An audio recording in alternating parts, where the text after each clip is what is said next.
Now, I would consider myself a bit of a sneakerhead, and I've definitely gotten way more into shoes over the years. So I think you'll be interested to kind of see what my style is and really what my thoughts are on each of these shoes and what I like to wear them with and in which situations as well. So with that laid out, let's get into it.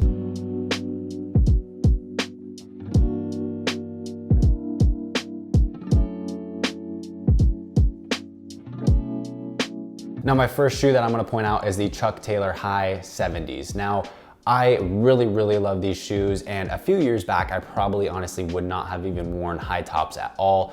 But as I kind of get more comfortable with them, I think they are such a great piece that any guy should have in their wardrobe. And I also like to wear cropped jeans or more cropped trousers, and wearing a high top with that type of pant is just a really nice look. Now, I just went with a classic black Chuck 70. I don't think you can mess that up all that much, and it can really just go with any outfit. Now, I think these are great because you can either dress them up a bit or just keep them super casual depending on what type of pants you want to wear them in and what social setting that you find yourself in as well. Now, one key note with these shoes is that I do think you should size down at minimum one shoe size. I wear a 10 in US, but I think going down to either a 9 or an 8.5, honestly even 8.5 probably would have been better. Consider that when you're buying your Chucks, especially if you don't have the ability to go and try them on in store. Now, with the high top Chucks, obviously lacing them is a total pain in the butt. I think honestly taking them off is quite easy because the laces are so loose and very thin, and having a thinner lace makes it just that much harder to have it line up perfectly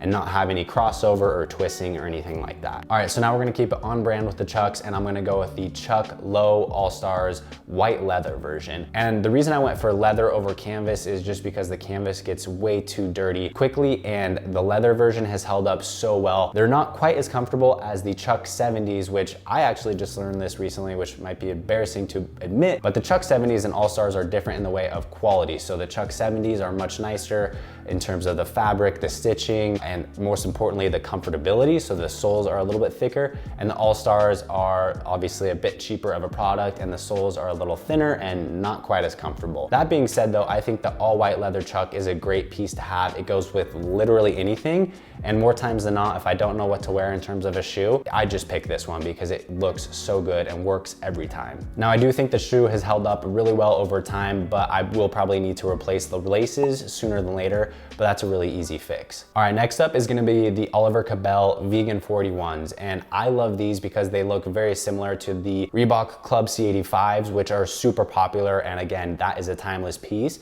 What I like about the Oliver Cabells is I think they just look a touch dressier, a touch nicer, and there's pretty much no branding or logoing on them, which I personally do prefer. Again, I'm going for more of a timeless look with these first three shoes here, and I think this one, again, certainly fits the bill. I like this a lot because it is more of an off-white and cream color, so I think that's a nice added touch. Since I already had like a plain white leather shoe, I wanted something a bit different, and that's usually the first thing people call out when they see me wearing these shoes is, one, they ask what brand is it, because they really don't know about Oliver Cabell all that much, and two, they love the cream and off-white look of it. All right, next up is the Nike Blazer. This is honestly also an all-time classic, and I wouldn't say they're timeless. They are obviously an older vintage style sneaker, but they've really come back in a style the last 4 or 5 years or so, so we'll see how long they stick around.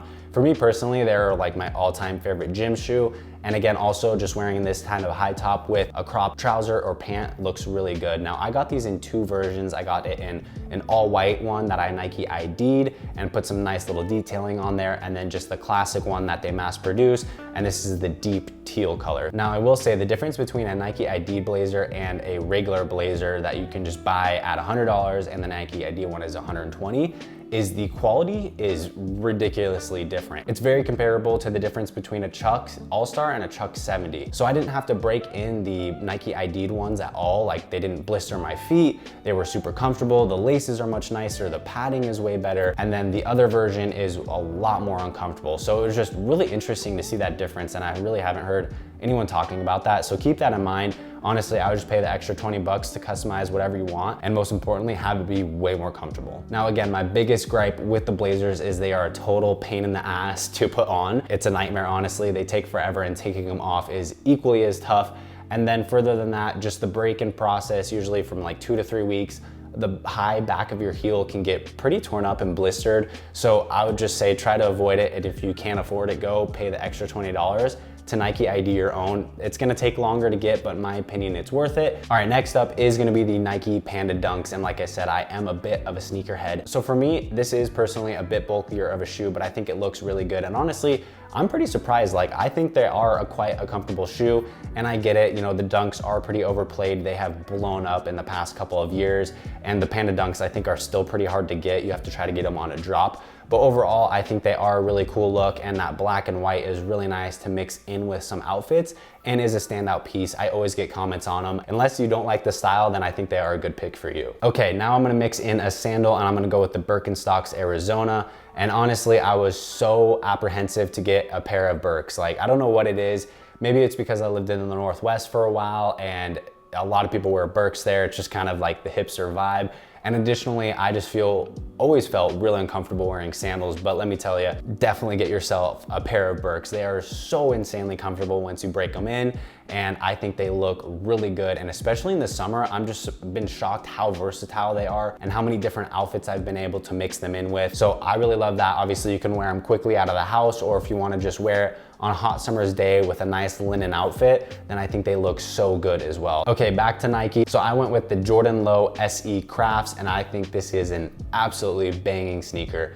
I, again, do love neutrals, and it checks all the boxes in terms of having a cream sole, having gray, beige, and white in the sneaker itself. And I honestly pretty much never see these on the street, so I just love this pickup. And I really do like the Jordans. One key call out again is what really shocked me here is I usually wear a 10 in most things true to size, especially Nike, but I did have to size down yet again to a 9 for the Jordan Low. I bought a 9.5 to start, and they were way too big, and I jumped down to a 9, and they fit perfectly now. So that's just a call out there that I wasn't quite expecting as well. I wear these quite often, and again, they are actually really comfortable, similar to the Dunks in terms of comfort, but I would say the Jordan Lows are a slimmer sneaker, so it's definitely a good look. Okay, now I don't have a lot of running shoes because your boy is not a runner, but I would say I do like the Nike Joyrides a lot. They are more of my athletic sneaker, so if I'm going on a walk or just want to run out of the house and keep it super casual, but I do like the beads that are in the sole of the shoe. They have absolutely zero practicality,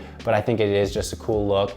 And overall, the colorways within this sneaker, I think, look really, really nice. As far as an athletic sneaker goes, I think it's nice because it is just a bit of a different style. And I honestly, again, never see these sneakers around. So I feel a little bit unique and a little bit special that way, I guess you could say. Okay, another casual one is the Nike Jumbo Blazer Low. Again, I know I already talked about the Blazers previously. I loved them so much that I had to get the low version, but I wanted to change it up just a bit and go with the Jumbos. And I'm really happy I did because I think they look quite different than the regular version. Now that said, I'm not gonna lie, honestly, these shoes are probably the least comfortable out of all of them, and that's kind of why I put it at the bottom of my shoe list. I honestly have talked to so many people about them even getting just the regular Blazer Lows, and they also say that it's pretty uncomfortable as well. So keep that in mind. If you're looking for a comfortable shoe, honestly, I would just skip this. I just really like the style, and if I know I don't have to wear them for an entire day or an extended period of time, then I think it's perfectly fine wearing these and getting away with wearing them. So there you have it. Like I said, I think I lived up to the hype when I was saying that I do have a pretty wide spectrum of style in terms of simple and also kind of like sneakerhead-ish.